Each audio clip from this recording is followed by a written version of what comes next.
Most people believe discipline breaks when things get hard. That's the story we're told. When pressure rises, when motivation fades, when results stop showing up, we assume discipline failed. But that belief is wrong. Discipline doesn't fail when things get hard. It fails when certainty disappears. Think about it. Most people can stay disciplined when progress is visible, results are predictable, effort feels rewarded. They work out when the scale moves. They focus when deadlines are clear. They stay calm when they know what comes next. That isn't discipline. That's comfort, wearing discipline's clothes. Real discipline is tested somewhere else entirely. It's tested in moments like when you don't know if your effort will pay off, when outcomes are unclear, when control slips away. That's the moment most people panic. Not outwardly, internally. They start checking their phone. They look for reassurance. They chase certainty. And without realizing it, they abandon discipline not because things are hard, but because nothing feels guaranteed anymore. Centuries ago, Miyamoto Musashi understood this, not as philosophy, as survival. Modern culture worships confidence. We're told to believe in ourselves, to stay positive, to trust the outcome. But confidence is fragile. Confidence depends on feedback. When things go well, confidence grows. When things stall, confidence cracks. When failure appears, confidence collapses. That's why confident people often fall apart under pressure. They built their identity on outcomes. Musashi rejected this entirely. He didn't trust confidence. He didn't train motivation. He didn't depend on belief.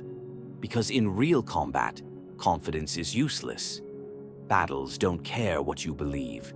They don't reward optimism. They don't guarantee fairness. Musashi fought duels where the opponent wanted him dead. The environment was unpredictable. One mistake meant everything. There was no confidence to rely on. So he trained something else: steadiness, the ability to remain composed when nothing is certain. While others practiced technique alone, Musashi practiced mental position. He trained himself to stay grounded. When the outcome was unknown, when fear appeared, when chaos pressed in. That is the difference between discipline and confidence. Confidence needs reassurance. Discipline does not.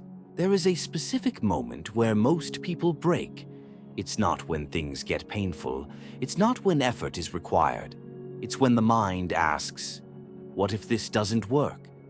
That single thought changes everything.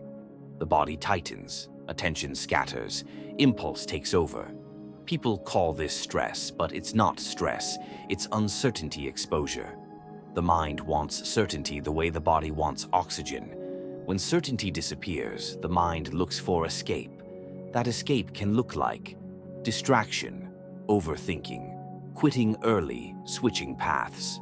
Not because the task is impossible, but because uncertainty feels unsafe. Musashi trained inside that feeling. Instead of running from uncertainty, he stayed present within it. He learned to observe fear without reacting, to let doubt exist without answering it, to act without emotional resolution. That's discipline, not control over outcomes, control over response, not a feeling. Most people treat discipline like a mood. If they feel disciplined, they act. If they don't, they wait. That's backwards. Discipline is not emotional, it's procedural. Musashi believed discipline was something built through repetition under unstable conditions. He deliberately trained when he was tired, conditions were poor, results were uncertain. Why?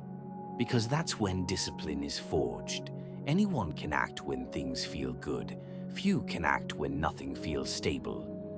Musashi didn't ask, "How do I feel?" He asked, "What must be done?"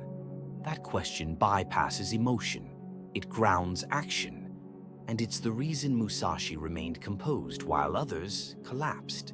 Remaining steady under uncertainty is exhausting. That's why most people avoid it. They seek motivation. External validation guarantees. These feel helpful, but they weaken discipline. The more you depend on reassurance, the less you can act without it. Musashi stripped his mind of these dependencies. He accepted. Fear would arise, doubt would appear. Outcomes would remain unclear, and he trained anyway. Not because he was fearless, but because he didn't need certainty to act. That's the difference. You don't need a sword to apply this. You face uncertainty every day, in work, in relationships, in progress that feels invisible. The question is simple. Can you stay disciplined when no one is watching? Results are delayed. Doubt is loud. That's the real training ground. Not the gym, not the planner, not motivation, uncertainty. If you can stay present there, discipline becomes unbreakable. Musashi didn't fight others to prove strength. He fought his own reactions, the urge to rush, the desire for control, the need for certainty. That is the inner war, and it's the battle most people never train for. If this resonated, it's because you felt it.